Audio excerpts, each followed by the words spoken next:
Assalamualaikum warahmatullahi wabarakatuh. Alhamdulillah binikmatihi tatimmus sholihat. Raditu billahi robba bil islami dina wa bi muhammadin nabiyya wa rasulah. Allahumma sholli ala Muhammad wa ala Muhammad kama sholaita ala Ibrahim wa barik ala Ibrahim fil alamina innaka hamidum majid. Ibu dan bapak sekalian dirindukan Allah di surganya. Siang hari ini kita insya Allah duduk bersama. Semoga setiap tapak, setiap duduk kita kelak akan menjadi saksi dan nanti kita akan bermajelis bersama dengan Nabi Muhammad SAW. Syukur kita hadirkan kepada Allah Subhanahu Wa Taala atas nikmat karunia-Nya. Semoga hari ini apa yang telah membersamai kita, setiap ujian yang bersama dengan kita, setiap kebahagiaan itu kelak akan menjadi pemberat kita bersama. Di momen istimewa ini kami juga mengajak ibu dan bapak berbahagia, monggo sarang-sarang kita bersolawat kepada Nabi Muhammad SAW, kepada keluarganya, sahabatnya dan umatnya yang senantiasa berjuang di jalannya hingga akhir zaman nanti. Ibu dan bapak yang berbahagia, untuk itu bersiap mengikuti tablik akbar bersama dengan Lembaga Zakat Nasional Nurul Hayat, dan insya Allah Ustadz Hadi Hidayat sudah juga bersiap bersama dengan kita. Mari bersama-sama kita buka majelis ini dengan membaca basmalah dan juga Ummul Quran Al-Fatihah. Al-Hadiniyah Al-Fatihah. Insyaallah dalam beberapa saat lagi kita akan bersama-sama untuk menyimak. Maka mari kita persiapkan diri kita, hati yang lurus, yang niat untuk bertolabul ilmi bersama dengan Ustadz Hadi Hidayat. Yang acara tablik akbar ini dipersembahkan oleh Lembaga Zakat Nasional Nurul Hayat. Dan insya Allah untuk umroh ya, hadiah 1 umroh telah kami tutup. Untuk itu maka sembari kita bertolabul ilmi, mari kita memperbanyak doa. Semoga itu adalah menjadi rezeki Anda. Ibu dan bapak sekalian, untuk itu kami juga ingin mengucapkan terima kasih kepada sponsorship Dia Bakery, Batik Rojokoyo, Hanatex, Yayasan Khairunas, Akikoh Nurul Hayat, NH Travel, Bank Syariah Indonesia, Sarung BHS, Anggrek Residen, Wardah, Paragon Group, Manyar Medical Care, Masjid As-Salam, dan kami juga mengucapkan terima kasih kepada rekan-rekan dari media partner, ada Event Dakwah Surabaya, serta dari Tuban Cekrek. Sekali lagi Ibu dan Bapak sekalian ya, sesaat lagi kita akan mengajak Anda bersiap bersama-sama. Mohon kita tetap menjaga ketenangan dan jika sampah-sampah nanti mohon untuk dibantu dibersihkan.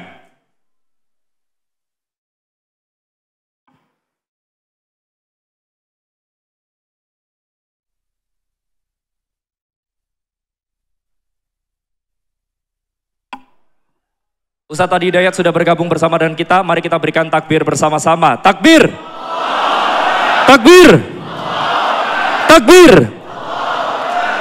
Ibu dan bapak yang berbahagia, insya Allah kita akan langsung bersama-sama menyimak tablik akbar bersama dengan Ustadz Dr. Honoris Clausa Hadi Hidayat LCMA.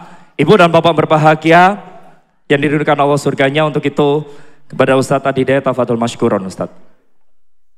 Bismillahirrahmanirrahim.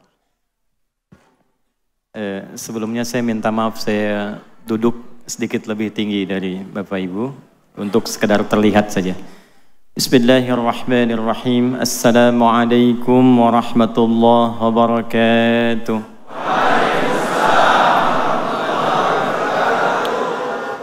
Alhamdulillahi wa kafa, wassalatu wassalamu ala rasulillahil mustafa Nabiyyina wa Sayyidina Muhammadin al-Wafa wa ala alihi wa sahbihi wa dhurriyyatihi wa ummatihi ila yaumil wafa wa ba'd. Sehat semuanya?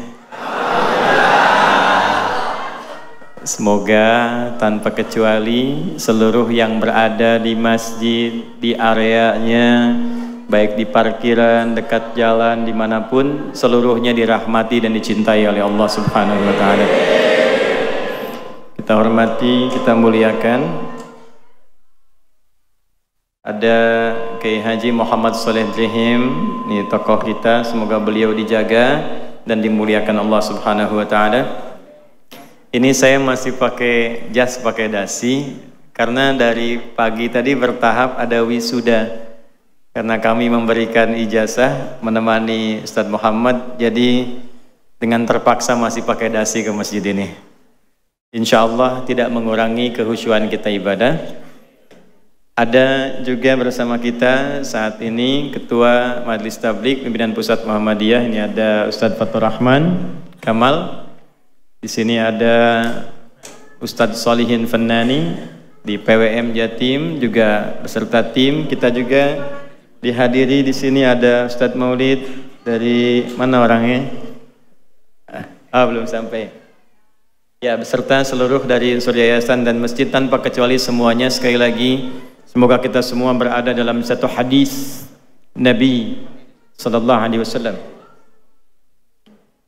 Dalam satu hadis diriwayatkan di Sunan Ibnu Majah, tersambung sanadnya pada sahabat Abu Darda radhiyallahu taala anhu, dari Nabi sallallahu alaihi wasallam, beliau bersabda, "Man sadaka tariqa yaltamisu fihi ilma sahhalallahu lahu tariqan ilal jannah wa innal malaikata la tad'u ajnihataha ridan li talibil ilmi wa inna talibal ilmi yastaghfiru lahu man fis samawati wa man fil ardi hatta al khitan allati fil bihar wa innal ulama'a warathatul anbiya'i wa innal anbiya'a lam yurithu dirhaman wala dinara walakinnahum warathul ilma fahadduhu biwahdin wafir atau kama qala sallallahu alaihi wasallam."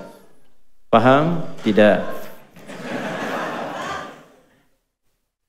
Siapapun, laki-laki perempuan, tua muda, besar kecil, bergelar ataupun tidak, salaka tariqa, yang menempuh perjalanan yang tidak mudah. Ada syari', ada tariq, itu berbeda. Syari' jalan yang luas, jalan yang lebar, jalan yang lapang. Jika menjadi panduan dan sifat disebut syariah. Ada syariat Islam, jalan yang lebar menuju Allah, yang lapang, yang memberikan sifat-sifat ibadah. Karena itu dalam syariat Islam ada salat, karena salat jalan menuju Allah. Supaya tersambung dengan Allah, supaya dapat ridha Allah, maka diberikan jalannya. Kalau punya harta, bagaimana diridhoi oleh Allah? Ada jalannya, ada zakat. Kalau kita ingin mengontrol diri, nafsu, supaya Allah ridha dengan keadaan perilaku kita, ada jalannya, puasa. Kalau ingin dikumpulkan latihan sebagai miniatur kehidupan, supaya sehari, 2 hari, 3 hari, sampai 7 hari sepekan baik, usahanya bagus, pikirannya jernih, dikumpulkan jalannya dalam haji. Itu syariat. Jalannya lebar, lapang. Yang sekiranya belum bisa tahajud, ada duha, lapang sekali. Dari subuh ke zuhur, luas. Zuhur ke asar, lapang. Itu syariat, jalannya syariat. Tapi tariq berbeda. Tidak mudah. Kadang jalannya berliku, kadang macet, kadang rebutan saf, kadang juga mau masuk sudah tertutup. Ya? Tapi semuanya dihitung oleh Allah melalui lisan Rasulullah SAW tanpa kecuali. Jadi tidak membedakan apakah di dalam masjid, di luar masjid, di parkiran, semua yang sudah berjuang datang ke satu tempat. Yaltamisu fihi ilma, tujuannya satu, untuk mendapatkan tambahan ilmu yang mendekatkan dia dengan Allah. Bukan ilmu biasa. Mendapatkan tambahan ilmu yang dengan itu membuat dia semakin dekat dengan Allah. Tujuannya betul-betul itu. Ya. Jadi kalaupun terpaksa harus ngangkat handphone memvideo, supaya ingat ada ilmu yang mendekatkan diri dengan Allah. Sahhalallahu lahu tariqan ilal jannah. Maka setiap langkahnya, lelahnya, pilunya, hartanya, keringatnya, Allah perintahkan pada malaikat, hitung semua itu, lipat gandakan untuk meringankan langkah dia menuju surga saat hisab dilakukan. Jadi ini mahal, kegiatan seperti ini investasinya mahal. Karena ini proyek akhirat bukan dunia. Ya, proyek akhirat bukan dunia. Kenapa diberikan tawaran dunia? Konser yang harus bayar, belum tentu dapat apa-apa. Anda mengeluarkan uang berdesak-desakan mencari dunia. Ketika Allah menawarkan kehidupan abadi dengan keindahannya di surga, melalui lisan terbaik, orang terbaik di muka bumi yang pernah berkehidupan, maka disitulah kemudian hanya orang-orang yang merespon itu dan terpilih bisa mendapatkan kemuliaan dimaksud. Maka saya ucapkan selamat. Di antara sekian hamba Allah yang berkehidupan, kita yang digerakkan oleh Allah untuk berada di masjid ini. Maka di hadis lain, riwayat Al-Bukhari dari Muawiyah bin Abi Sufyan radhiyallahu taala anhum jami'an, qala Rasulullah sallallahu alaihi wasallam, man yuridillahu bihi khaira yufaqihuhu fid din. Siapapun yang diinginkan oleh Allah berubah menjadi orang baik, maka tanda pertamanya bukan diberikan dunia, bukan naik pangkat, tapi tanda pertamanya diberikan kecenderungan dalam hatinya untuk mau belajar agama supaya lebih dekat dengan Allah Subhanahu wa ta'ala. Tolong catat nih baik-baik. Wa innal malaikata, dan tanamkan pada hatimu yang paling dalam, jangan ragu. Sejak engkau berangkat, duduk, menunggu, belajar sampai pulang, Allah perintahkan para malaikat khusus la tadau ajnihataha, untuk membentangkan sayapnya, ridhan li talibil ilmi, untuk memberikan ridha para malaikat kepada setiap penuntut ilmu. Ridhanya malaikat nanti punya 3 arti pokok. 1, al-istighfar li tullabil ilmi, permohonan ampunan kepada Allah bagi para penuntut ilmu. Karena itu para ulama terdahulu, kalau ada orang konsultasi ingin taubatnya cepat diterima oleh Allah, di antaranya diberikan 2. 1, tingkatkan bakti pada ibu. Yang kedua, diminta cari majlis ilmu. Oleh karena itu viral kisah seseorang yang kelak narasi ini diabadikan menjadi turunnya wahyu Quran surah keempat An-Nisa di ayat ke-100. Seorang pernah bunuh 100 orang, genap 100 orang. Dia mabuk, dia kerjakan maksiat, tiba-tiba ingin tobat. Konsultasi oleh seorang kiai diarahkan, kamu pergilah ke kiai fulan untuk membimbing. Nah, ini sunnah. Tidak bisa semua kiai itu menguasai segala bidang. Karena itu saling mereferensikan. Yang ini ahli hadis, orang ingin belajar tafsir, referensikan, belajar pada kiai fulan. Ya, jangan dicegah, jangan dikondisikan pada satu pihak sehingga ketika ini keliru ada yang membenarkan. Maka diarahkan pada kiai dimaksud, berangkat dia. Saat berangkat itu dengan niat ingin berubah, ini man salaka tariqa, ingin berubah dengan niat yang sangat kuat. Di perjalanan maut datang menjemput, belum sampai ke majelis ilmu. Thumma yudrikul maut, tiba-tiba maut datang baru lebih sejengkal dari perjalanan itu. Jadi kalau jaraknya 100 meter, dia baru 50 meter plus 1 jengkal, belum sampai ke tujuan. Tapi karena di jalannya, tapak kakinya dia niatkan untuk mendapatkan ampunan Allah, dia istighfar di jalannya, itulah kalimat pertama yang menggugurkan seluruh dosa-dosanya. Dihapuskan dosanya, lebih sejengkalnya menjadi amalan baru bagi dia. Maka taubatnya diterima, dosanya digugurkan, dan dengan amalan sejengkal dimasukkan ke dalam surga Allah Subhanahu wa ta'ala. Wa may yuhajir fi sabilillah yajid fil ardi maraghaman katsiran wa sa'ah. Wa may yakhruj min baitihi muhajiran ila Allah wa rasulihi thumma yudrikul maut faqad waqa'a ajruhu 'ala Allah.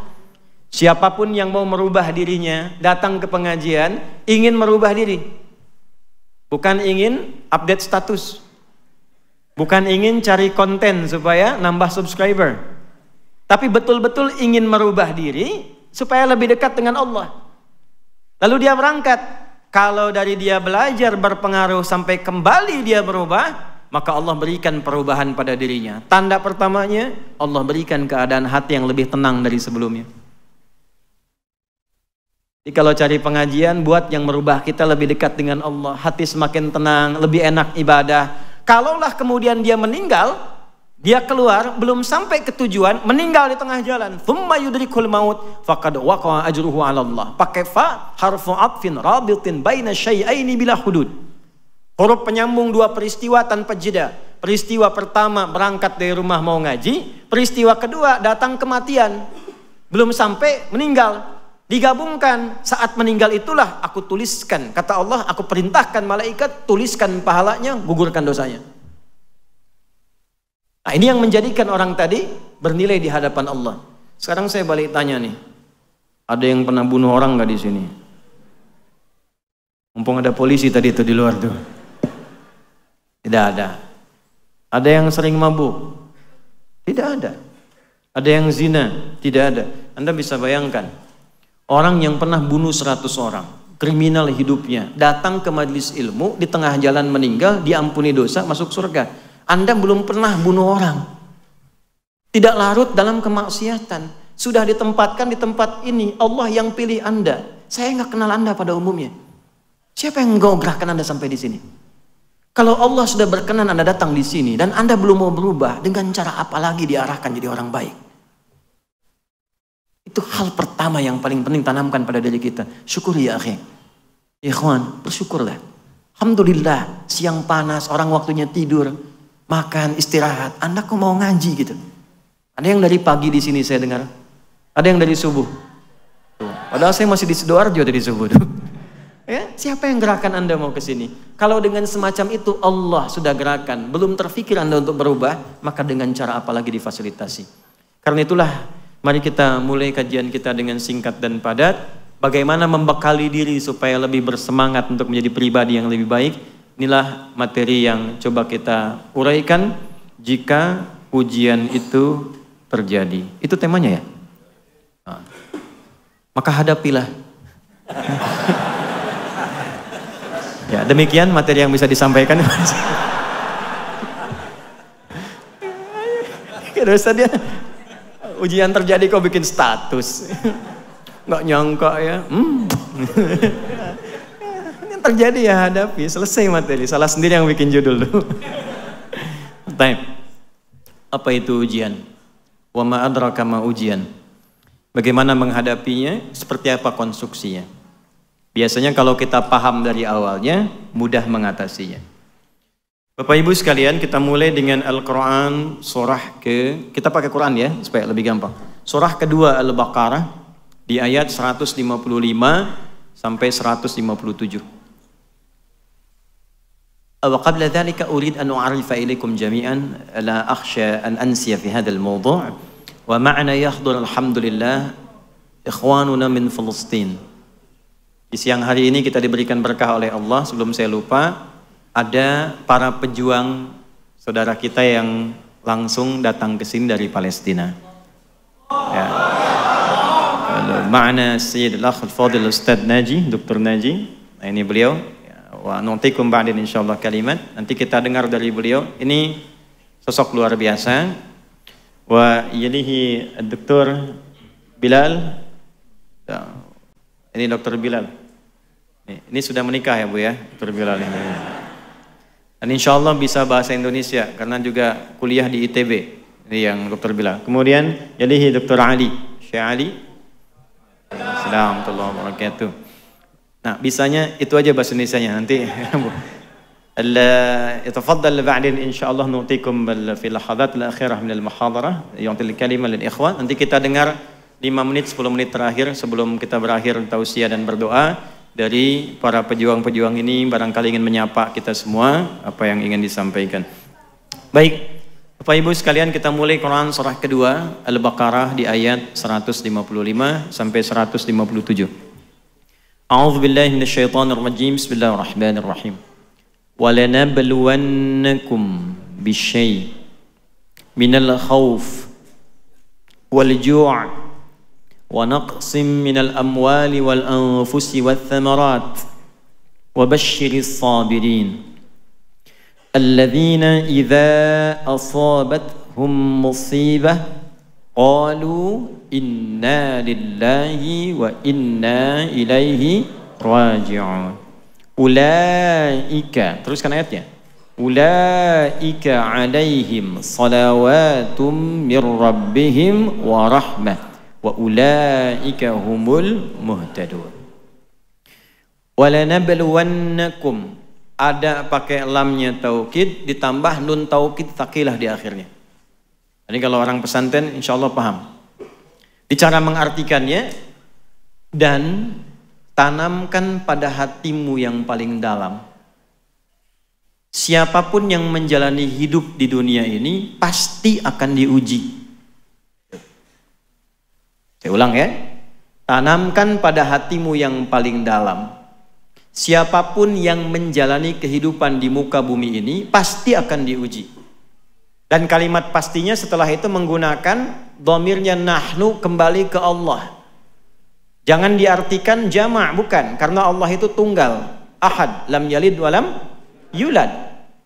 Tunggal, ahad, ada wahid, ada ahad, itu beda. Kalau wahid satu, ada yang kedua, wahid, isnin, talatah, dan seterusnya.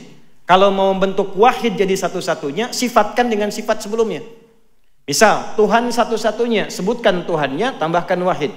Wa ilahukum ilahu wahid, maka kalimat ilah menjadi tunggal. Tapi kalau dihilangkan, ganti ahad. Qul huwallahu ahad, satu-satunya. Maka kalau ada bentuknya na, itu artinya ta'zimun nafsi li ta'zimi sya'ni. Menghadirkan keagungan Allah untuk menunjukkan satu hal yang penting yang akan disampaikan. Jadi kalau ada yang istimewa, yang penting itu digunakan dhamirnya nahnu. Saya ambil contoh begini. Malam Al-Qadar itu istimewa tidak? Penting tidak? Turunnya Al-Quran begitu penting. Malamnya penting. Saking pentingnya, maka digunakan dhamirnya nahnu. Inna, Quran surah 97. Inna anzalnahu fi lailatul qadar. Inna panjang, inna pendek tambah na, asalnya begitu. Inna, nak pendek, harfu nasbin wa taukidin tansibul isma wa tarfa'ul khabara mabniyun 'ala al-fathi la mahalla lahu min al-i'rabi. Paham? Tidak. Huruf yang berfungsi menguatkan, menajamkan, untuk memahamkan pada hati, tancapkan pada hatimu, jangan goyah. Yakinkan, aku tegaskan kata Allah demi keagunganku, kata Allah. Diturunkan Al-Quran itu di malam yang sangat istimewa. Jadi untuk menunjukkan keistimewaan turunnya Al-Quran, malamnya istimewa, Allah menghadirkan keagungan zatnya untuk menunjukkan itu penting. Saking pentingnya. Makanya malamnya menggunakan lailah. Jadi ada lail, ada lailah, itu berbeda. Kalau lail waktunya dari ba'da isya sampai menjelang fajar. Lail, sahar, fajar. Tapi kalau kita bicara pakai ta, itu istimewa. Lailah, ada yang istimewa di malam itu. Lail, malamnya.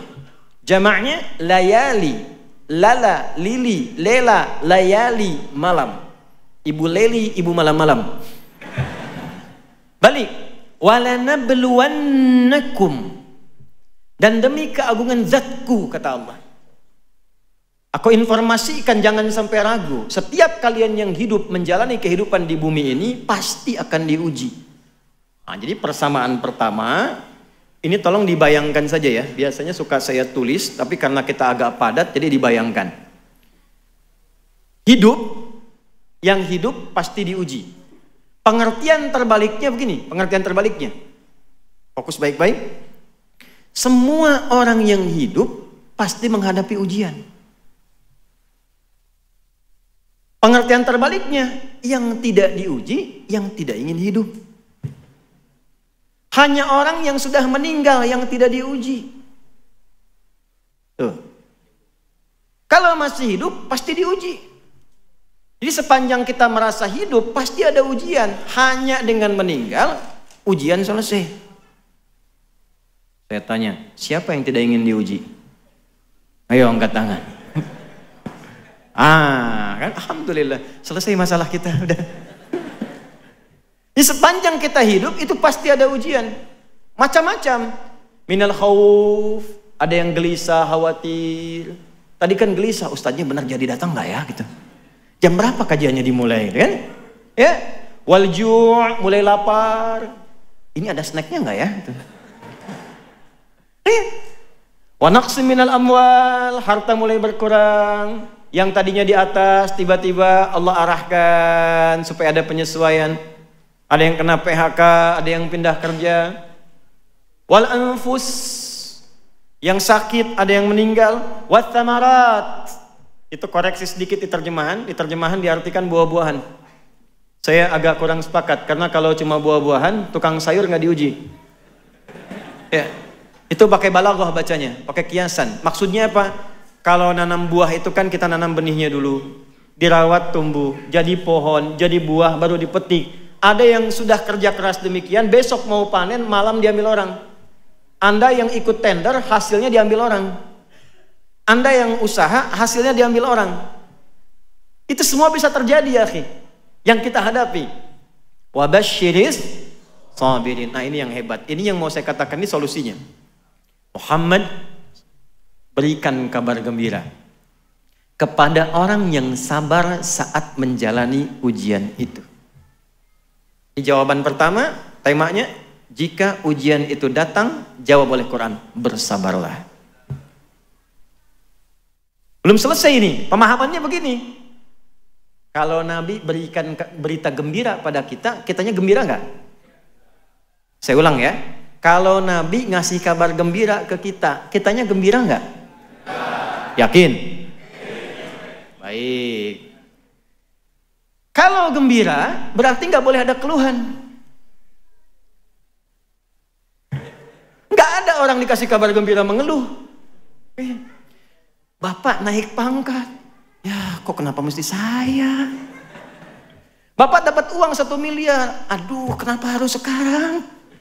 Nggak ada orang dikasih kabar gembira mengeluh. Nggak ada meratap, nggak ada marah-marah, kan gembira. Masa gembira marah? Jadi ada orang hebat, dapat ujian malah gembira. Itu gimana cara memahaminya tuh? Diuji malah gembira. Normalnya dalam tanda petik yang belum paham ilmu, diuji itu biasanya sedih. Biasanya berusaha untuk nunggu waktu, kapan semua ini akan selesai. Kenapa mesti saya ya Allah? Ya memang kamu. Ini beda, ini ada ilmunya. Kok bisa diuji tapi malah gembira? Terima kasih ya Allah, menitipkan ujiannya kepada saya bukan pada yang lain. Nah ilmunya seperti apa? Kita teruskan dulu.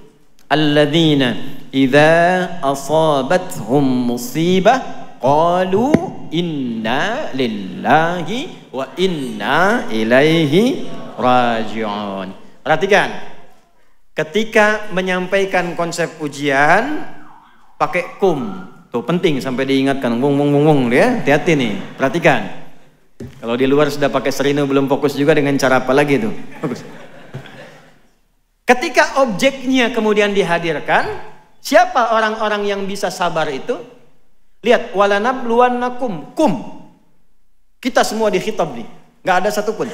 Tapi ketika dimasukkan pada golongan orang hebat yang bisa senang menghadapi ujian, dibentuk lagi komunitas yang baru, orang-orang khusus, bukan orang biasa. Biasanya orang sedih, yang ini malah senang. Siapa orang ini? Ditawarkan oleh Allah, Anda mau masuk gak pada golongan itu? Maka dirubah kalimatnya menjadi alladzina, disebutkan sebanyak 1080 kali dalam Al-Quran. Bentuknya ini isim mausul, konjungsi, bentuknya jama. Bisa laki-laki, perempuan, besar, kecil, lintas gelar sosial.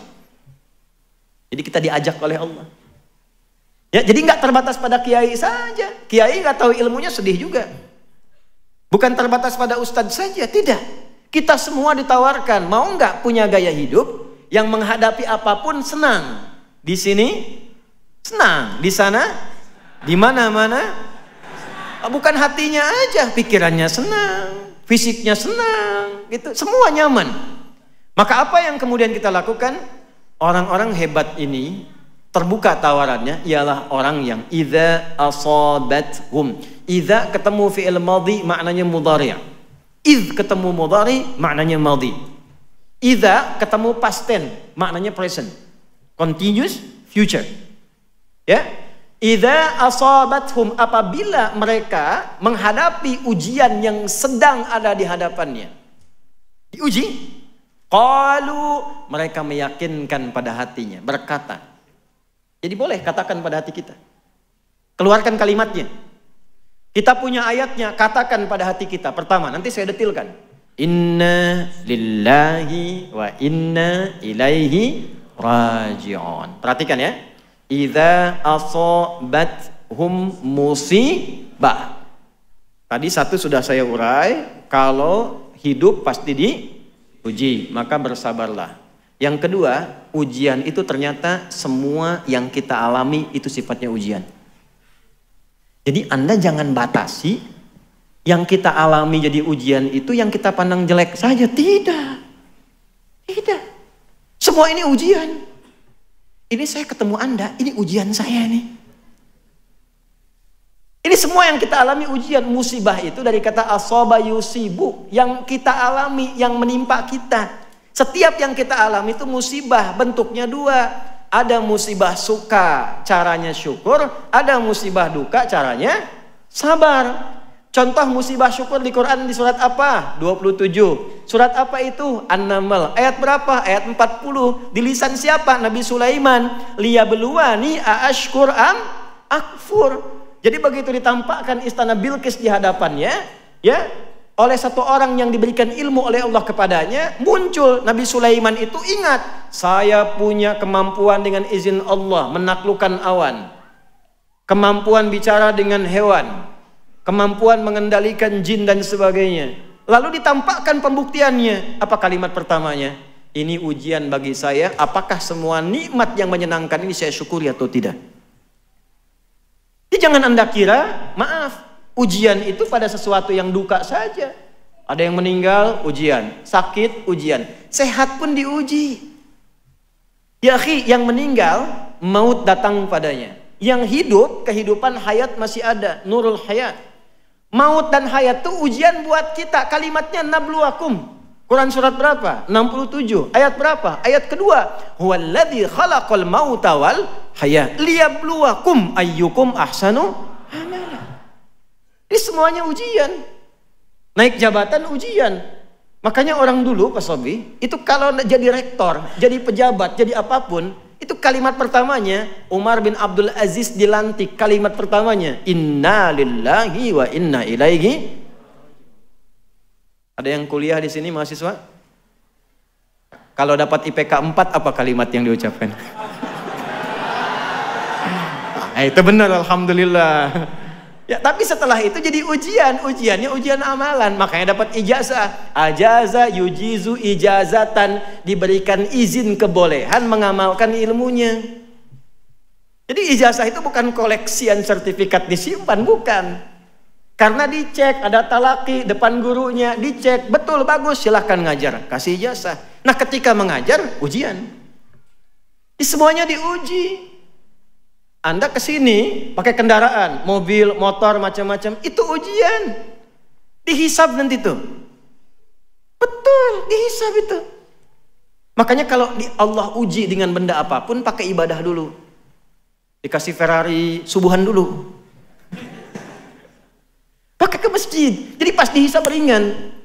Ini saya ikuti tuh pola itu tuh. Jadi kalau ada apapun Allah titipkan, saya ada baju nih.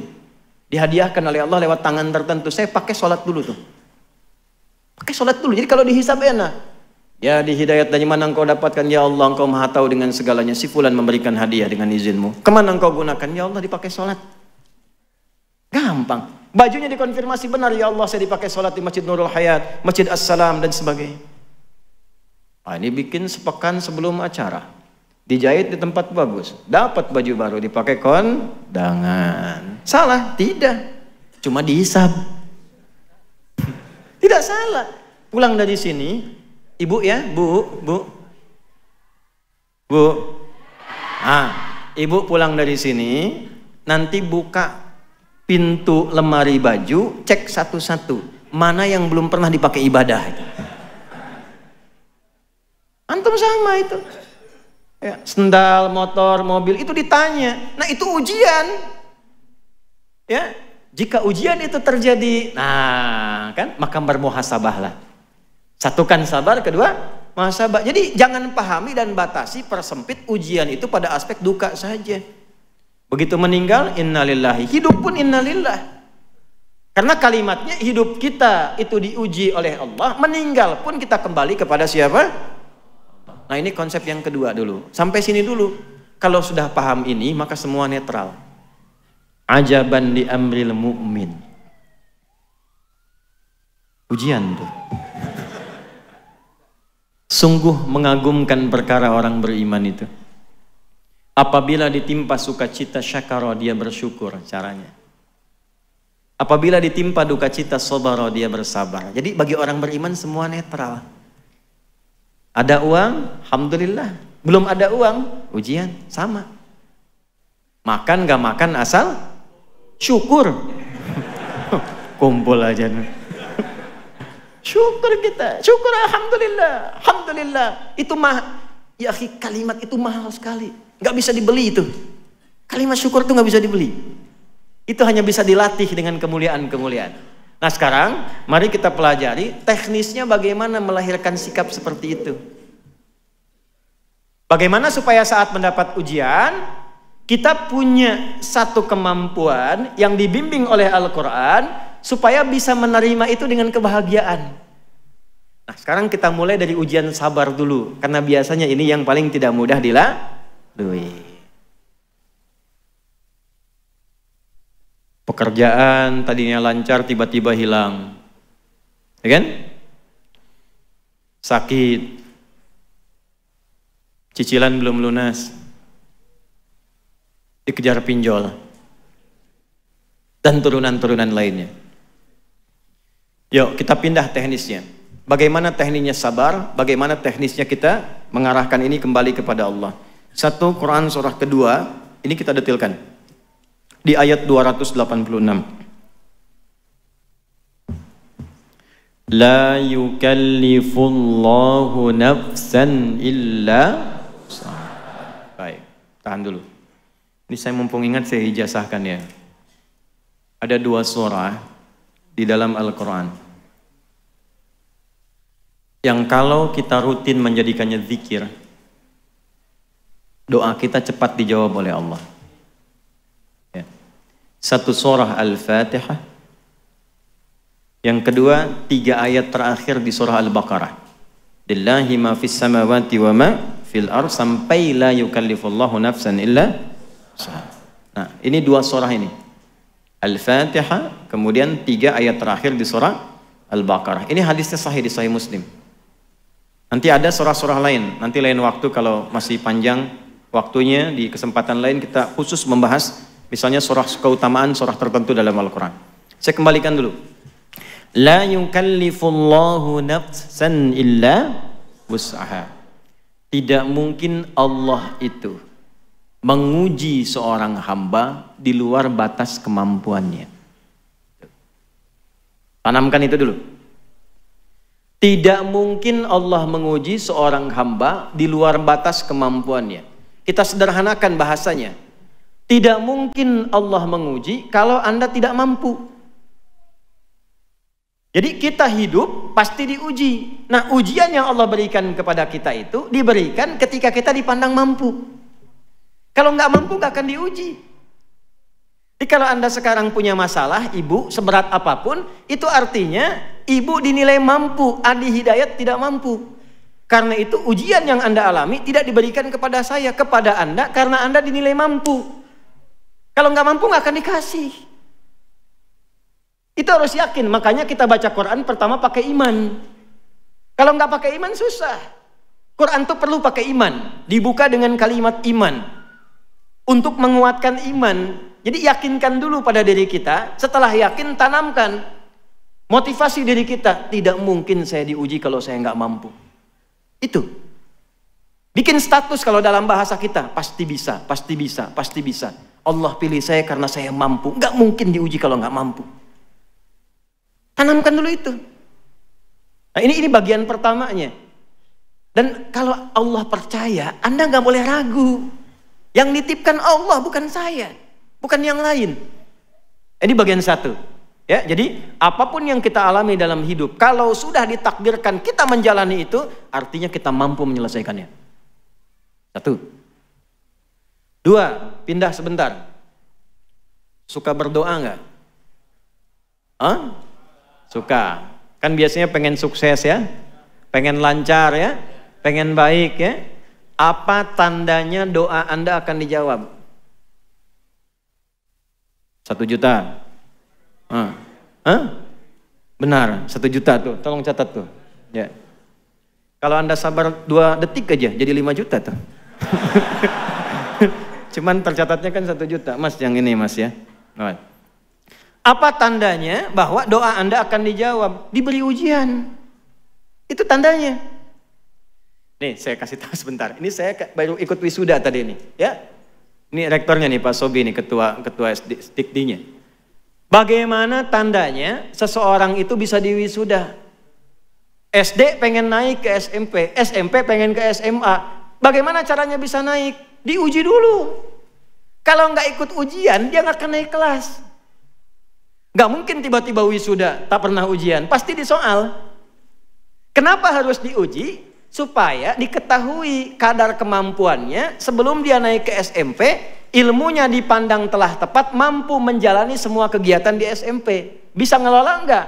Bisa ikut pelajaran nggak? Bisa nyelesaikan nggak? Maka ujian itu berfungsi menguatkan siswa tadi sehingga ketika dipandang kuat, siap dia menjalani kehidupan berikutnya. Kita berdoa, tanda doa dikabulkan itu dikasih ujian dulu. Jadi jembatan menuju jawaban doa itulah ujian. Kenapa mesti diuji? Untuk mengetes pada diri kita, serius nggak pengen itu? Nanti kalau sudah dapat bisa ngelola nggak? Kalau dikasih nggak bisa ngelola, jadi musibah. Allah punya sifat Rahman, tidak ingin menetipkan satu hal pada seorang hamba yang menjadikan dia tersiksa dan punya dosa dengan itu. Karena itu ujian datang untuk mengoptimalkan dulu kemampuan kita, sehingga ketika itu diberi, telah siap kita menggunakannya. Itu asalnya. Jadi ketika Anda mengalami ujian, itu hasil doa Anda. Anda sendiri yang minta. Itu produk doa. Ya Allah, saya ingin begini, begini, begini. Datang ujian. Kenapa mesti saya ya Allah? Kan kamu tadi yang minta. Jadi pahami, ujian itu sebagai jembatan menuju jawaban doa kita. Begitu kita minta ada masalah, segera bersyukur. Alhamdulillah, tandanya doa akan segera dijawab. Ya Allah, saya ingin berkhidmat untuk Al-Quran. Saya mencintai Quran ya Allah. Ikhtiar saya. Saya pengen lulus ya Allah di kampus yang bisa mengajarkan saya Quran, fikih dengan baik. Ikut kita daurah dari Madinah, bahkan sejak kelas 2 SMA saya belajar kurikulumnya itu. Begitu lulus langsung dikasih rekomendasi oleh orang yang di Timur Tengah, ada tanda tangannya, langsung diterima. Tiba-tiba begitu sudah disampaikan, siap di ACC, udah tanda tangan, boom, bom Bali terjadi. Dan kita berdoa pada Allah semoga tidak pernah terjadi yang demikian. Hati-hati ya, kalau aliran mengajak pada yang tidak benar segera tinggalkan. Ya, dulu pernah ada di Sarinah di Jalan Tamrin itu bom meledak. Buar. Saya di Lampung itu Ustadz ditanya, jemaah acungkan tangan Ustadz, apakah bom di Jalan Tamrin termasuk jihad fisabilillah? Saya bilang, Mas, jihad fisabilillah itu jihad di jalan Allah, bukan di Jalan Tamrin. Balik lagi. Bom meledak. Alih-alih ke Madinah, ke Ciputat. Madinah Ciputat. Coba lihat bagaimana Allah menyiapkan sesuai jawaban doa. Apakah kecewa? Tidak. Gelisah? Tidak. Kita nikmati aja, terima kasih ya Allah. Diantarkan ke Ciputat. Ternyata ada kurikulum baru, cabang dari Al-Azhar kurikulumnya, namanya Dirasat Islamiyah wal Arabiyah. Di situ yang ngajarnya yang Arabnya, yang muftinya, konstruksi hukumnya. Sebelum berangkat saya disiapkan dulu. Tiba-tiba setelah 2 tahun semester 5, saya ngambil semester pendek. Tinggal 1 bagian lagi selesai saya. Ditelepon. Ustaz Adi, ini ada kuota ke Libya 2 orang. Tolong carikan. Siap saya cari. Begitu saya carikan ketemu 1. Saya bilang, Ustadz, dulu namanya Ustadz Iyad Mulyana. Ustadz cuma ada 1. Kenapa enggak Ananda yang temani saja ke sana? Sudah saya berangkat. Niat mematuhi guru. Berangkat saya. Matuhi kiai, kita berangkat. Bismillah. Nyampe ke sana, oh ini yang saya cari. Di kampus itulah ternyata alhamdulillah yang kuliah hanya tulabul ilmi, duat saja, calon ulama saja. Belajarnya terukur di absen, bolos 3 kali langsung pulang. Kalau nyontek ketahuan pasti 100% rekornya. Langsung 2 jam diberikan persiapan untuk pulang, kemas-kemas barang, dikawal oleh bagian imigrasi ke bandara, dikasih catatan di dekat pasportnya, orang ini nyontek nggak boleh kembali. Harap-harap ke Madinah, berangkatnya ke Tripoli. Ternyata mazhab pertama di Madinah itu kan Maliki. Imam Malik itu imam Darul Hijrah, lahir di Madinah, tumbuh di Madinah, wafat di Madinah. Madhabnya Maliki, Darul Hijrah. Saya diantarkan ke tempat pertama madhab Maliki itu berada. Sekarang menyebarnya di mana? Afrika Utara, di Tripoli, Libya, madhabnya Maliki. Maka berangkat ke sana, ngaji tafsir, kemudian ke Kairo, ke Syekh Tantawi, Jauhari. Belajar tafsir, ngambil tafsir Al-Wasit, belajar di Bu'oth, dapat hadiah kitab tafsir Al-Wasit, dapat madhab Syafi'i. Belajar dengan Syekh Wahbah Zuhaili, lalu ngambil Maliki, ngambil Syafi'i, ternyata dari situ diberangkatkan juga ke Saudi. Akhirnya kita ke Ummul Qura, kita kunjungi Madinah, dapat Hambali. Pulang-pulang ketemu teman-teman dari Asia Selatan, India, Pakistan, ya kan? IPB, India, Pakistan, Bangladesh, ya. Ternyata itu apa? Hanafi. Jadi kita berharap satu madhab, Allah antarkan 4 madhab. Karena kebutuhan rakyatmu, kebutuhan masyarakat umatmu di Indonesia bukan 1-2 madhab, 4 madhab. Disitulah kita belajar, oh ternyata alumni kita itu luar biasa. Ada yang ke Madinah, ada yang ke Libya, ada yang ke Maroko, ada yang ke Tunis. Pulang-pulang menyebar. Yang dari Madinah pulang ke Surabaya, baca bismillahnya karena Hambali disirkan, keluar Bismillahirrahmanirrahim, Alhamdulillahi Rabbil Alamin. Yang pulang kemudian dari Mesir, baca bismillahnya dijaharkan, Bismillahirrahmanirrahim, Alhamdulillahi Rabbil Alamin. Yang pulang dari Libya, dari Tunis, yang dari Asia Selatan, itu Maliki dan Hanafi, bismillahnya tidak dibaca langsung hamdalah, Alhamdulillahi Rabbil Alamin. Setelah dicek, Allahu Akbar, ternyata cara baca bismillah dipelajari 4 mazhab, ada 4 cara. Kurang lebih ada yang menghitung 70 hadis, caranya ada 4. Bisa dibaca keras jahar, bisa disirkan silent, bisa tidak dibaca sama sekali, bisa dibaca rakaat pertama bismillah jahar, selanjutnya nggak dibaca. Seperti Imam Madinah yang kemarin bacakan di Istiqlal. 4 cara. Kalau tidak belajar itu masalah. Saya jadi petugas haji 2010 di Masjidil Haram. Orang pertama yang menerima jemaah Indonesia, imamnya Syekh Syudes pada waktu itu sholatnya Isya. Istawu, istaqimu, Allahu Akbar, Alhamdulillahi Rabbil Alamin. Komen jemaah samping saya, iki imamnya Muhammadiyah ya. Saya nggak jadi takbir, Muhammadiyah cabang Masjidil Haram.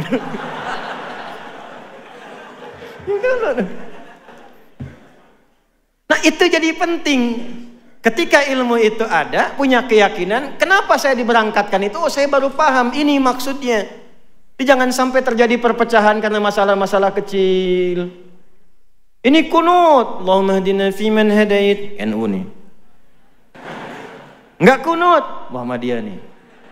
Zaman Nabi Muhammadiyah belum ada, NU belum ada, yang kunut ada dalilnya. Yang tidak kunut ada dalilnya. Yang salah yang tidak sholat subuh. Sehingga jangan sampai terjadi. Kalau sudah paham ilmunya, tahu hadisnya, yang biasa nggak kunut tiba-tiba imamnya kunut. Kata Syekh Utsaimin, aminkan walaupun dia tidak kunut. Allahumma hdina fiman hadait, amin. Kalau nggak tahu ilmu bahaya. Allahumma hdina fiman hadait, bid'ah. Repot. Yang biasa kunut datang ke masjid, di masjid itu enggak kunut. Jangan dipaksa kunut. Ikuti. Innama ju'ilal imamu liyutamma bihi. Imam dijadikan untuk diikuti. Fa qiraatul imam qiraatul ma'mum. Bacaan imam sudah mencakup makmum. Kalau sudah sami'allahu liman hamida rabbana walakal hamd, tidak kunut dia, langsung sujud, ikut sujud. Sudah salam, salam, tidak perlu sujud sahwi. Itu gambaran. Kalau seperti itu paham. Inilah hikmahnya. Oh saya paham kenapa saya diberangkatkan ke sini. Mengerti kita. 1, 2, 3 persoalan. Jadi akhirnya pelan-pelan kita terangkan, kita buka. Walaupun kadang resikonya juga bid'ah juga nanti. Ya. Kenapa? Kita pahami. Oh mungkin belum sampai bacaannya. Sampai di situ. Itulah tasamuh. Nah ujian juga begitu. Anda bisa beda-beda. Semua orang beda. Cuman substansinya sama. Diuji. Pebisnis diuji, udah jualan pagi sampai malam belum ada yang beli. Ulama juga begitu, sekolah jauh-jauh, begitu pengajian gak ada yang datang. Bisa terjadi, semuanya sama, tapi singkatnya ujian. Tidak mungkin diuji kalau tidak mampu. Bikin catatan dari sekarang. Kalau Anda mengalami ujian, alhamdulillah, saya dinilai mampu oleh Allah. Tulis. Tapi jangan terlalu GR bikin status. Memang cuma saya yang mampu, yang lain tidak. Terima kasih ya Allah. Ada kerjaan tuh. Belum selesai sampai situ, karena ujiannya akan dijalani. Nah kemudian bagaimana prakteknya? Sudah ada itu, ada semangat. Maka pindah ke Quran surah Al-Insyirah. Surah 94. Alam nashrah wa wada'na alladhi anqadha dhahrak wa rafa'na fa inna ma'al fa idza wa ila. Apa artinya insyirah? Lapangan. Bagus. Kalau nggak ada hadiahnya semua pengen jawab cepat tuh. Memang luar biasa. Insyirah itu sesuatu yang lapang dan luas, lebar. Kenapa surat ini muncul? Al-ibratu bi umumil lafdhi la bi khususis sababi. Tidak khusus saja kisah tentang asbabun nuzulnya, tapi pesan besarnya keumuman lafadznya untuk kita. Perhatikan baik-baik, ini poin pentingnya. Bapak Ibu sekalian, ketika kita diuji, kunci paling besar perannya ada di sini, di hati. Ini yang mengendalikan. Fisik kita hanya mengeksekusi. Kalau hatinya bagus, semua ujian itu ringan. Tapi kalau hatinya jelek dan sempit, sekecil apapun ujian terasa besar. Maka ayat ini ingin memberikan satu panduan kepada kita, lapangkan hatimu di setiap saat, sehingga masalah apapun yang dihadapi jadi kecil. Anak muda datang kepada seorang kiai konsultasi. Saya sampaikan kisah ini pada presiden di masa lalu ketika sedang gundah. Dan ikut tausiah saya sampaikan, alhamdulillah setelah itu cerah. Fadilah Quran. Datang seorang anak muda ke seorang kiai, kusut wajahnya. Dia ingin mengadukan masalah. Dibawalah oleh kiai itu ke satu danau yang lapang. Kiainya bawa gelas, bawa garam. Jadi yang satu bawa gelas, satu bawa garam, satu genggaman. Sudah tiba di samping, kata kiai itu, coba ambil air dari danau itu, ambil. Lalu diisi oleh kiai itu dengan setengah genggam dari garam. Minum. Oh itu asin, minum dulu. Begitu diminum betul asin. Dia muntahkan airnya. Lalu yang kedua, sisa setengah garam itu dilemparkan oleh kiai tadi ke danau tadi. Yang airnya segar. Sekarang ambil lagi yang baru. Diambil, minum. Bagaimana rasanya? Segar. Itulah keadaan hatimu. Kalau hatimu hanya sesempit cawan ini, maka masalah kecil pun akan terasa besar, seperti garam sedikit pun terasa asin. Tapi kalau engkau lapangkan hatimu seluas danau ini, maka yang besar akan terasa kecil, yang hilang pun, yang kecil pun hilang begitu saja. Nah sekarang bacakan ayatnya. Alam nashrah laka sadrak. Hei, tolong tempatkan ayat itu kepada diri kita. Walaupun konteksnya waktu itu ke Nabi Muhammad. Bawa ke dalam diri kita. Misal, Asep ada di sini? Ada. Doni? Cecep, Firman? Ada semua ya? Ganti yang nggak ada. Ini pasti nggak ada nih. Suneo. Pasti nggak ada ya? Misal Suneo nih diuji. Katakan pada hatinya, alam nashrah laka sadrak. Hei Suneo. Udah, jangan ketawa dulu. Ganti saya aja deh, Adi. Hei Adi Hidayat. Bukankah aku sudah buat hatimu lapang? Kenapa engkau kecilkan? Aku sudah ciptakan hatimu itu luas untuk menghadapi setiap masalah. Kenapa engkau jadikan kecil sehingga engkau tidak mudah menghadapi masalah? Ya akhi, hati kita ini diciptakan oleh Allah walaupun kecil, isinya lapang. Untuk apa? Memudahkan semua masalah dihadapi. Bahasa bebasnya begini, saya sudah lapangkan, kenapa engkau sempitkan? Sehingga masalah yang bisa engkau alami dengan mudah itu menjadi berat. Bukan karena berat masalahnya, tapi karena sempit hatinya. Alladzi kalau dhahrak, itu yang membuat kita itu berat dari ujung kepala sampai ujung kaki. Kepikiran, dikasih ayam nggak mau. Kenapa nggak dimakan? Ayam belum digoreng. Jalan gelap gitu. Padahal harta masih ada. Cuman karena satu masalah. Alam nashrah laka sadrak wa wada'na anka wizrak. Dulu itu engkau punya banyak masalah. Aku selesaikan. Ini Anda berapa tahun? 20 tahun, 30 tahun, 40 tahun. Bukankah sepanjang hidup, alhamdulillah, kita sudah mengalami banyak masalah? Kalau dikumpulkan, kalau mau tahu, setiap punya masalah catat satu-satu. Supaya Anda tahu berapa masalah yang sudah Anda hadapi selama hidup. Ini sampai sekarang, ratusan ribu, jutaan masalah sudah kita hadapi. Allah sudah lapangkan hati kita, diselesaikan. Kenapa yang ribuan masalah yang lalu kita selesai nyaman, dengan satu masalah kita merasa berat? Aku sudah lapangkan hatimu sehingga ribuan masalah di masa lalu bisa selesai. Kenapa dengan satu masalah yang sekarang engkau begitu berat? Barangkali engkau sempitkan hatimu itu. Secara psikologi kalau sekarang punya masalah, lihat masa lalu. Yang dulu aja selesai, masa yang sekarang nggak selesai. Nah itu maksudnya. Katakan. Wa wada'na anka wizrak alladhi anqadha dhahrak wa rafa'na. Dulu kamu sukses, nggak inget ya? Dulu kamu hebat, ketika hatimu lapang kamu sukses. Kenapa engkau harus tidak belajar dari peristiwa dulu? Apakah sukses tiba-tiba begitu saja sukses? Kan ada tahapannya. Yang ini pun aku akan antarkan kepada yang lebih tinggi lagi ketika engkau lapangkan keadaan hatimu. Tanya balik dong, belum selesai. Caranya gimana ya Allah supaya lapang?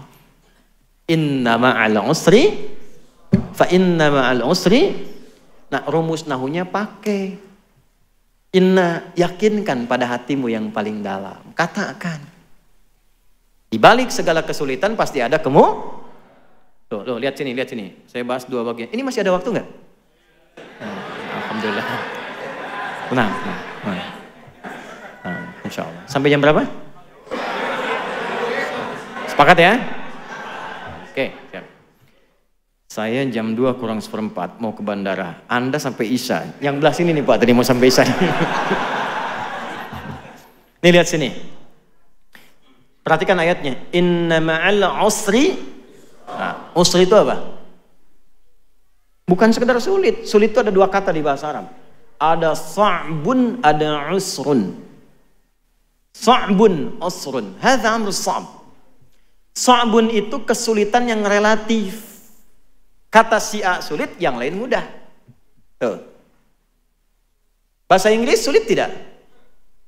Sulit kata seseorang, kata orang Inggris gampang. It's very easy to speak English because I'm England, ya kan? Gampang. Hey John, have you been? Betul, bahasa Surabaya bagi orang Inggris susah, bagi orang sini gampang betul itu. Ya. Bahasa Arab itu, bahasa Arab itu gampang sekali. Saya tinggal di Arab, paling mudah bahasa Arab. Saking gampangnya, anak-anak kecil tuh bisa dari kecil bahasa Arab. Jangan Anda katakan karena dia tinggal di Arab, karena unta sudah ribuan tahun di Arab, gak bisa bahasa Arab.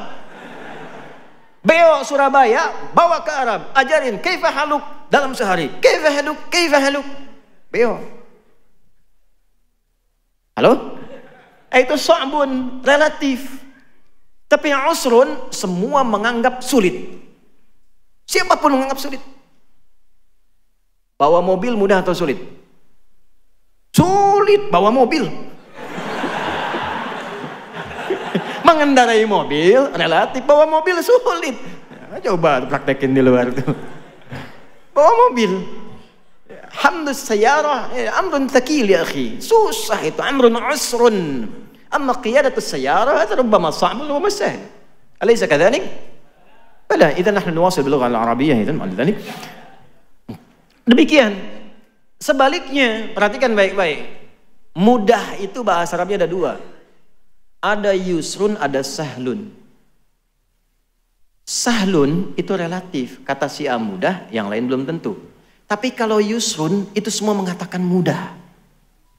Tuh, lihat lawannya. Usrun ketemu yusrun. Bukan cuma hurufnya ditukar, ain jadi ya, bukan. Itu pun dalam ilmu lughah, fikih lughah, itu hebat itu. Ain kan huruf sulit. Ya, wasatul halaq di sini sama dengan ha. Ana Arab. Ya, ya, sini tuh, ya. Itu nggak mudah. Ya itu mudah. Ya. Dari yang paling sulit ke mudah. Nih, cara memahaminya bagaimana? Sesulit apapun masalahmu yang orang lain mengatakan mustahil ini selesai, Allah berikan solusi yang paling mudah sampai mereka mengatakan, oh bisa ya, mudah banget. Kapan itu terjadi? Ketika Anda menancapkan keyakinan pada diri Anda. Jangan goyah, yakin tanpa ragu. Dari mana taunya? Inna tadi pakai harfu nasbin wa taukidin tansibul isma wa tarfa'ul khabara mabniun 'alal fathi la mahalla lahu minal i'rab. Pakainya pakai ilmu balaghah. Nasab, tancapkan. Nasabar rajulu asahu fil ardi. Menancapkan tongkat dengan kuat tanpa ragu. Tancapkan pada hatimu, jangan ragu. Katakan. Makanya boleh, Bu, diungkapkan dengan lisan. Jangan pendam di hati. Ungkapkan dengan lisan. Bagaimana kalimatnya? Pasti selesai. Kalau terjemah begitu, di balik kesulitan ada kemudahan. Kepanjangan. Pasti selesai. Ada solusinya. Tulis. Katakan pasti bisa, pasti bisa, pasti bisa. Kalau yang pertama tadi, tidak mungkin saya diuji kalau saya nggak mampu. Mampu. Yang kedua, pasti ada solusinya, pasti bisa. Itu yang punya ayatnya kita, yang pakai orang Jepang. Saya ngajar di Jepang dan belajar bahasa Jepang. Saya belajar bahasa Jepang. Watashi wa Indonesia no adi desu. Saya adi dari Indonesia. Ya. Kami buka sekolah di Saitama. Ada sekolah Islam pertama di Jepang dari TK sampai SMA. Itu kurikulumnya dari kami. Mau dibuka November nanti, tanggal 10, Hari Pahlawan. Yang mau saya katakan, di Jepang anak TK itu mempraktekkan makna ayat ini. Jadi kalau mereka sudah mau belajar, mengatakan, bisa, kami bisa, kami bisa, kami bisa.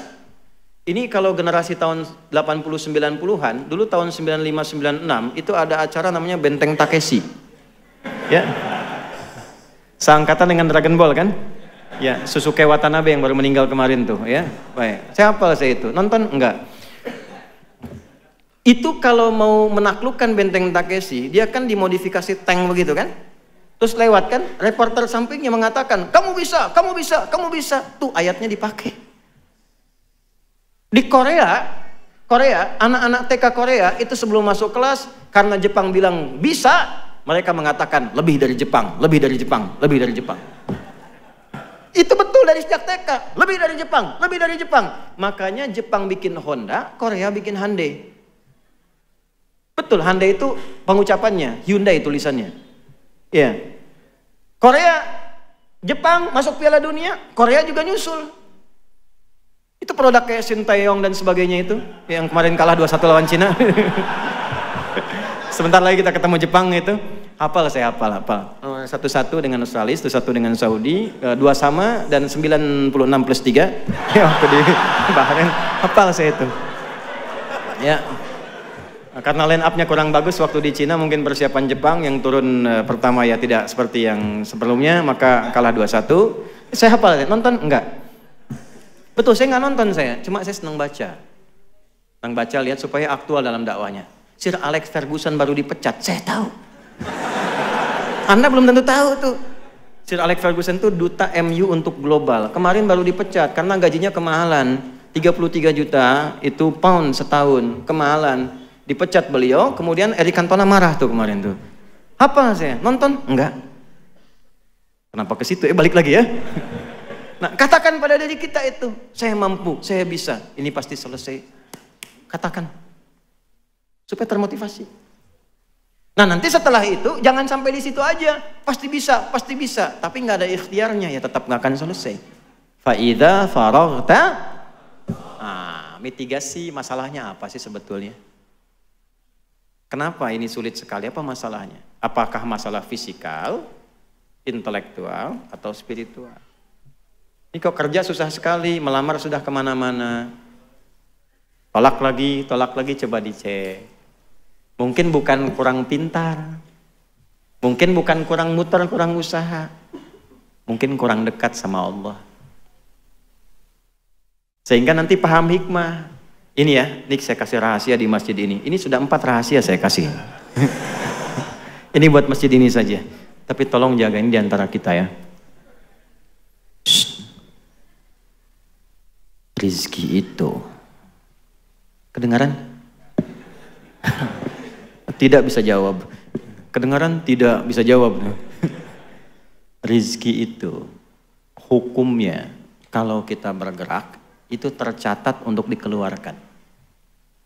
Rizki itu kalau kita bergerak hukumnya tercatat untuk diberikan, keluarkan. Ingat baik-baik itu. Jadi tidak ada yang sia-sia dalam ikhtiar kita mencari rizki. Kalau kita bergerak itu dihitung. Perkara diberikannya kapan, nanti Allah sesuaikan dengan maslahat kita.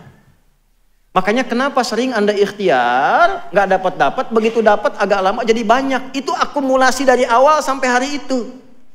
Itu rumus. Itu ada rumusnya di Quran surah ke-51. Di ayat ke-22, wa fis samai rizqukum wa ma tu'adun. Dan di langit rizkimu telah ditetapkan dan dijanjikan akan diberikan. Kapan janji itu diberikan? Ketika Anda ikhtiar. Kalau kita ikhtiar itu keluar dengan apapun caranya. Ini kan cuma penyebutan tuh beda. Si fulan pejabat, si fulan pedagang, itu kan nama manusia, perbedaan saja. Intinya rizkinya diberikan. Itu sudah hukum. Jangankan manusia, hewan pun kalau mengikuti hukum ikhtiar diberikan. Dan kadang-kadang gak masuk akal. Ya, karena masuk ke iman, untuk penanda iman, bukan cuma ke akal. Saya tanya nih untuk membuktikan. Bu, ibu tahu cicak? Tahu. Makanannya apa? Nyamuk. Pak, nyamuk bisa terbang nggak? Cicak? Bagaimana cicak beraktivitasnya? Merayap. Di mana? Masukkan ke dalam logika. Makhluk cicak merayap, makanannya terbang. Yang mau makan nggak punya sayap. Masuk logika nggak? Kalau Allah titipkan ilmu, akal sedikit aja pada nyamuk, itu cicak jadi mainan. Cicak, kayak tangkap. Hikmah Allah nggak ngasih akal ke hewan. Tapi perhatikan nih, cicak tuh cuma diperintah merayap. Walaupun di dinding, itu pun kadang diam-diam.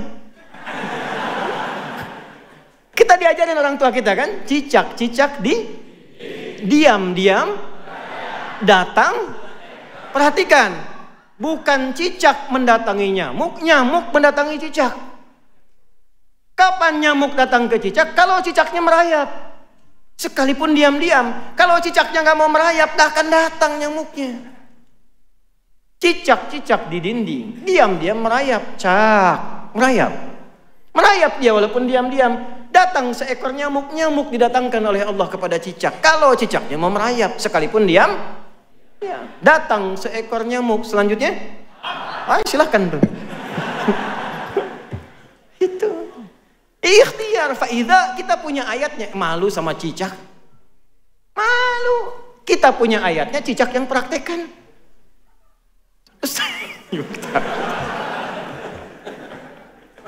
Ibu. Terus ngejek lagi. Nah, makan nyamuk tuh. Kita punya ayatnya, yang ngaji kita masa yang praktekkan cicak? Ya. Nih, tahu cacing nggak? Cacing tahu? Kalau cacing disimpan di atas wajan, terus bawahnya dipanasin tuh, wajannya, kartelnya dipanasin, cacingnya gimana? Menggeliat, gerak kan? Gerak. Pertanyaan saya, kenapa? Salah. Bukan panas karena cacing nggak bisa ngeluh. Aduh panas, aduh sakit, nggak bisa. Karena nggak banyak ngeluh, dia langsung cari solusi, bergerak, berikhtiar, cari tempat yang membuat dia lebih dingin. Hewan tahu, kita manusia lebih mulia daripada hewan. Walaqad karramna bani Adam wa hamalnahum fil barri wal bahr wa razaqnahum minat thayyibat wa faddalnahum ala katsirin mimman khalaqna tafdila. Quran surah 17 ayat ke-70. Nah, ikhtiar. Kalau nggak ikhtiar susah, Pak. Ada dua orang di Mesir, mahasiswa pintar, dua-duanya ahli Quran. Cuma beda pandangan. Yang satu punya prinsip, dia hafal tadi Ad-Dariyat tadi, pokoknya kalau rizki Allah pasti kasih, nggak nyari pun diberi. Teman yang kedua bilang, kamu harus ikhtiar, tetap dicari.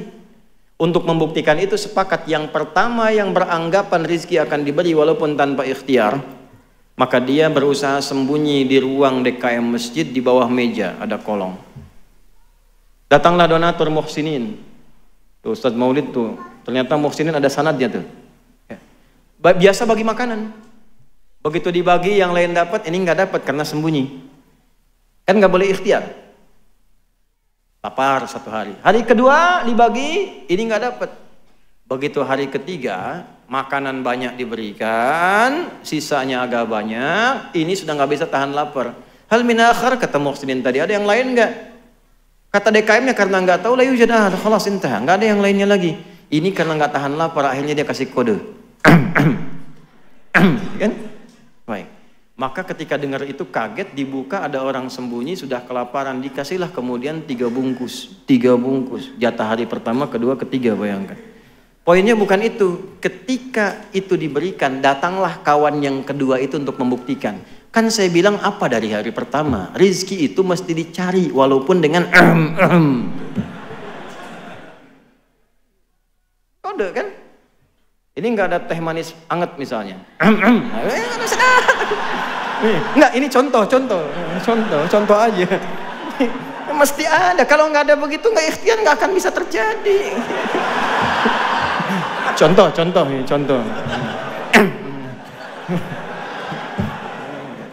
Nah, itu.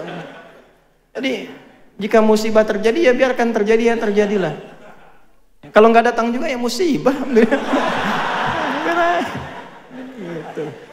Nah, jadi itu kita hadapi saja, hadapi yang tenang, yang baik, itu saja, nggak banyak. Ya, jadi satu, yakinkan pada diri kita bahwa musibah itu anugerah. Ya, untuk menguji kita, meningkatkan amal soleh kita. Menguji itu maksudnya memberikan kemampuan lebih pada kita, sehingga ketika jawaban doa diberi, kita punya kemampuan mengelolanya.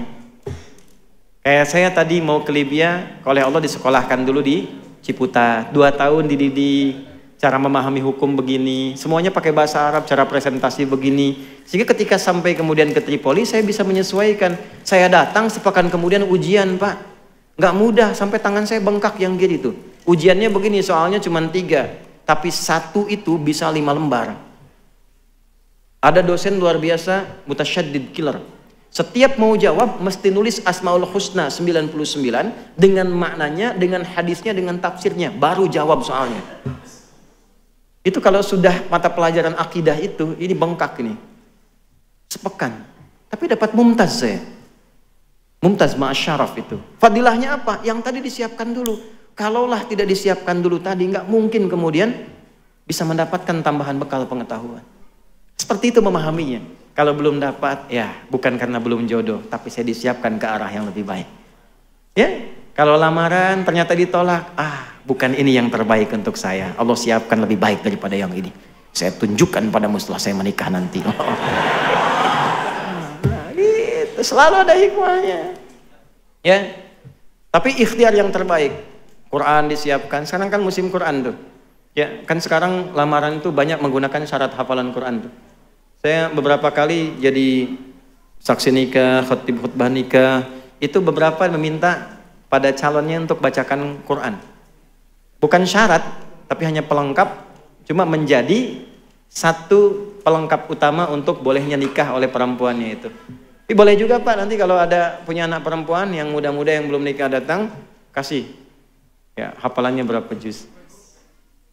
Si nama siapa? Torik Pak. Nah, baca surat At-Torik. Gitu. Gitu kan? Ada yang kedua, nama siapa? Anas Pak.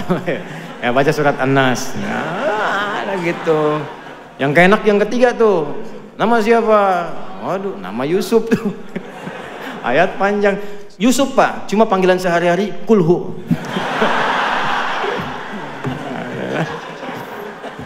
Ya itu ya yang kita kaji hari ini. Amanat saya 2. 1, jaga sholat.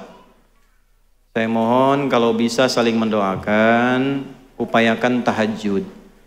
Ya, kalau sholat 5 waktu nggak usah ditanya, itu standar. Tahajud itu luar biasa fadilahnya.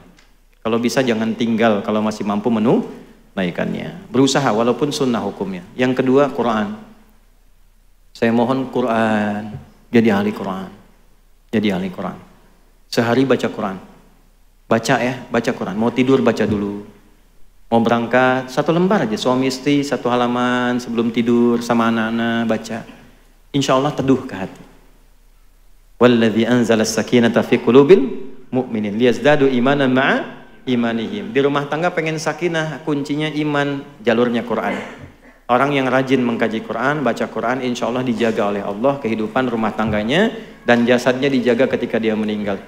Ya, saya juga sama Bu. Ini jangan dikira saya dari pagi itu belum berhenti sampai sekarang. Silakan tanya sama bapak-bapak ini. Tapi yang mau saya katakan, saya masuk mobil saya ngaji, jalan saya ngaji saya, murojaah, ngaji Pak. Ke pesawat saya naik ngaji, nunggu ngaji. Cuman kan harus pengumuman, saya mau ngaji dulu ya, nggak begitu. Ngaji aja biasa. Murojaah, tanamkan lagi. Tapi ke hatinya enak, tenang. Ya, lihat antum walaupun banyak masalah kan tenang. Gitu. Alhamdulillah. Ya sekarang kita dengar wa nastami ala mada 5 daqaiq lil ikhwah min Palestin. Kita dengar sekitar 5 menit ya dari teman-teman dari Palestina untuk bisa menyapa kita dan memberikan kabar-kabar baik untuk kita semuanya sebagai motivasi. Al-5 daqaiq dan ani sa'adza mubasyaratan ilal matar. Saya mau pergi ke bandara setelah ini, jadi nanti mohon diberikan akses. Wa tafaddal li Syekh Dr. Naji al-waqt wal makan lahu fa ana akunu mutarjiman biidznillah. Saya menerjemahkan ya. Allah ibarik fik. Allah ibarik fik. Tafadhal. أعوذ بالله السميع العليم من الشيطان الرجيم بسم الله الرحمن الرحيم ربنا لا تزغ قلوبنا بعد إذ هديتنا وهب لنا من لدنك رحمة إنك أنت الوهاب ربنا إنك جامع الناس ليوم لا ريب فيه ووفيت كل نفس بما كسبت لا ظلم اليوم أحييكم بتحية الإسلام العظيم تحية أهل الجنة فالسلام عليكم ورحمة الله وبركاته. Ya, setelah beliau menyapa kita semua, membacakan Quran surah Ali Imran khususnya ayat ke-8 sampai dengan ke-9 untuk memantapkan hatinya dan memohon kepada Allah kebenaran janjinya dan menyampaikan kepada kita tentang apa yang terjadi selama ini dengan ayat Quran supaya kita bersiap juga menjelang kematian. Al-ikhwa wal akhawat al-hudur al-kiram, 'amun 'ala tufan al-Aqsa wa la zala tufan al-Aqsa mustamirran. Bapak dan Ibu sekalian, apa yang kita lihat sekarang terjadi di Palestina dari Tufan Al-Aqsa, jangan digambarkan bahwa itu perjuangan selesai, tapi perjuangan akan terus berlangsung. Tufanul Aqsa yunadikum jami'an ya bunayya irkab ma'na. Perjuangan di Palestina memanggil kita semua, bukan sekedar bagi penduduk Palestina, wahai seluruhnya, naik bersama perahu bersama kita menuju ridha Allah Subhanahu wa taala. Gazzah al-yawm biidznillah أعدت أنفسهم إخوانكم في غزة أعدوا أنفسهم لمعركة طويلة غزة بإذن الله لن ترفع الراية البيضاء والنصر بإذن الله تعالى سيكون حليف هذه الأمة نحن لا نخشى على غزة بل نخشى على أنفسنا. Perjuangan yang dimulai di Gaza sampai detik ini, sampai kapanpun tidak pernah kita akan mengibarkan bendera putih. Kami tidak akan menyerah. Kami yang di Gaza berjuang, Anda pun yang di luar berjuang.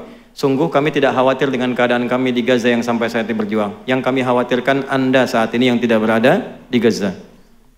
Man kana yatawaqqa أن هذه البقعة الصغيرة غزة أن تصمد أمام الأحزاب الذي تآكلت الأكلة إلى قصعتها فقد اجتمع الغرب بخيله وخيلائه لقتل هذا المشروع الإسلامي الحضاري في غزة. Siapa yang bisa membayangkan sebuah daerah kecil, kemudian juga daerah ini diembargo dari berbagai sisi dengan kekuatan yang besar, seperti halnya kekuatan-kekuatan serangga-serangga besar memperebutkan kue-kue yang kecil dan semua bersatu untuk menghancurkannya. Siapa yang bisa membayangkan suasana itu? ولذلك جئنا لأهلنا في أندونيسيا نقول وإن استنصروكم في الدين فعليكم النصر واجب النصرة فرض عين على كل مسلم ومسلمة ما كان الله ليذر المؤمنين على ما أنتم عليه حتى يميز الخبيث من الطيب. Untuk itulah kami datang ke Indonesia untuk menyampaikan pada Anda, si kecil ini tetap teguh berjuang sampai detik ini. Dan perjuangan yang kami niatkan bukan sekedar berjuang untuk berperang, bukan, tapi untuk mempertahankan nilai-nilai agama yang kita anut. Dan perjuangan agama ini bukan hanya untuk ahli Gaza, tapi untuk kita semua dimanapun semua berada. Karena dengan itulah kemudian kita diuji untuk menghadap kepada Allah Subhanahu wa Ta'ala, untuk membedakan siapa yang bersih, yang tulus, dan siapa yang memang tidak tulus dalam berjuang untuk agamanya. Allahu Akbar. Allahu Akbar. Allahu Akbar. برغم صور الألم، برغم صور الدمار، هذه صور عزة وكرامة. غزة بإذن الله ستكمل الطريق، ولكن ونقول وبكل ثقة قد اقترب الوعد الحق، فالحق بالركب. لا تبرحوا الجبل، لا تتركوا غزة وحيدة. جزاكم الله أهلنا في أندونيسيا، جزاكم الله أهلنا في كل مكان على جهودكم الكبيرة في التضامن، ونريد الاستمرار في التضامن مع قضية فلسطين، مع قضية غزة، لأننا بدأنا نشعر أن الأمة بدأت تألف الدماء. غزة ليست أرقاما، فالوقت من غزة من دم، لذلك عدد الشهداء في كل دقيقة يزداد. فقفوا مع قضيتكم. بارك الله فيكم، والسلام عليكم ورحمة الله وبركاته. Masalah di Gaza tidak cukup dengan gambar yang Anda lihat hancur, dengan video yang tersebar, dengan korban-korban yang merata. Bukan masalah angka yang bisa Anda hitung, tapi di sana ada darah-darah para pejuang, di sana ada darah-darah orang yang tidak berdosa, di sana ada tanda-tanda perjuangan. Jangan Anda melihat bahwa dengan gedung-gedung hancur, semua kemudian jadi korban, bahwa perjuangan itu selesai. Tidak. Kami tidak akan pernah menyerah. Kami akan terus berjuang di jalan Allah. Justru kami menginginkan dan datang ke sini pada Anda semua. Mohon setidaknya bantulah kami dengan doa, bantu kami dengan support, bantu dengan apa yang mungkin segala Anda bisa lakukan supaya perjuangan ini bernilai di hadapan Allah Subhanahu wa Ta'ala. Inilah yang bisa beliau sampaikan untuk kita semua. Dan alhamdulillah ini ada Majlis Tabligh PP Muhammadiyah, ma'ana Majlis Tabligh PP Muhammadiyah. Saya andhammu ma'akum fi qadhiyat Gaza untuk menyampaikan juga bantuan ke Gaza sejumlah 1 miliar rupiah. Min Majlis Tabligh Ustaz Fathur Rahman, fadhal. Fi al-hadiyah ma'akum wa ma'ala ahli Gaza. Ya, bi miliar wahid. Alhamdulillah, mudah-mudahan ini jadi suatu kebaikan. Bukan angkanya, bukan donasinya, tapi kita tunjukkan kepada mereka bahwa Gaza tidak sendirian. Kita ada bersama mereka, dan amanat undang-undang juga kita selalu berusaha sebagai jadi warga global untuk membebaskan siapapun dari nilai-nilai penjajahan yang ada di muka bumi ini. Allahumma taqabbal minna innaka antas sami'un alim. Tub 'alaina innaka antat tawwabur rahim. ربنا لا تدع لنا في مقامنا هذا ذنبا إلا غفرته ولا هما إلا فرجته ولا دينا إلا قضيته ولا مريضا إلا شفيته ولا حاجة من حوائج الدنيا والآخرة فيها لك رضا وفيها لنا الصلاة إلا قضيتها يا أرحم الراحمين. اللهم يا خير الناصرين، اللهم انصر إخوتنا في فلسطين، في غزة يا أرحم الراحمين، واجعل أحياءهم مجاهدين في سبيلك وموتاهم شهداء، وألحقنا معهم في رحمتك يا أرحم الراحمين، وألحقنا معهم في رحمتك يا أرحم الراحمين، وألحقنا معهم في رحمتك يا أرحم الراحمين، مع الذين أنعمت عليهم من النبيين والصديقين والشهداء والصالحين وحسن أولئك رفيقا. ربنا آتنا في الدنيا حسنة في الآخرة حسنة وقنا عذاب النار. وصلى الله على سيدنا محمد وعلى آله وصحبه أجمعين. وآخر دعوانا سبحانك اللهم ربنا وبحمدك نشهد أن لا إله إلا أنت نستغفرك ونتوب إليك. والحمد لله رب العالمين. نصر من الله فتح قريب وبشر المؤمنين. Mohon diberikan akses karena saya harus langsung ke bandara ya. Assalamualaikum warahmatullahi wabarakatuh.